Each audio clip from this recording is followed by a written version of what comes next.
دشمن رها کن خانه‌ام را، تو ویران کرده ای کاشانه‌ام را.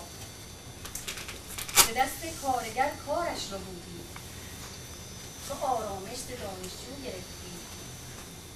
گرفتی جان هر دو درون گوشه ویران زندان.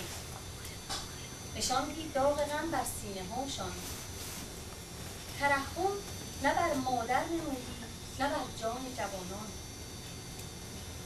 اگر قرآن دین این است که گوید بگیر جان و بکش تو نوجوان را، بکن آواره خلقی را ز میهن. نمیخواهم من این بیرحم بیراهی، نمیخواهم تو را هم به نام رهگشا و رهبر دین. برو دشمن ز خاک کشور من، برو بیرون رها کن مام میهن، برو بیرون رها کن مام میهن.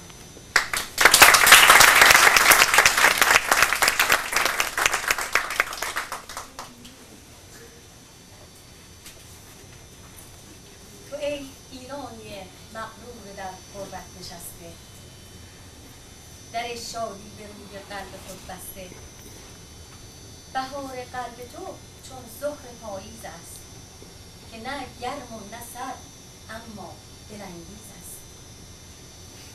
در دنیای خود بگشا به روی باغ شادی ها، که این دنیا ندارد ارزش غمگین نشستن ها. درون خون تو شادی و خوشحالی چو گلهای بهاری، به هم جوشند کنند رنگین زندگانی. شعری رو گفتم برای مرگ مادرم. امیدوارم که هیچ کدومتون ناراحت نشید، چون منم ناراحت نیستم. خدا رحمتش کنه و زندگی ادامه داره. همه به هر حال امیدوارم که شاد باشن. زندگی را بدرود، درد را بدرود، جمع را بدرود، صبح شاد زنده بودن را بدرود گفت و رفت.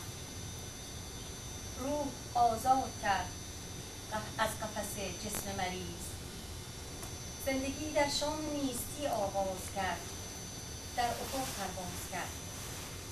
جسم خاکیش درون خاک رفت، روح پاکش سوی افلاک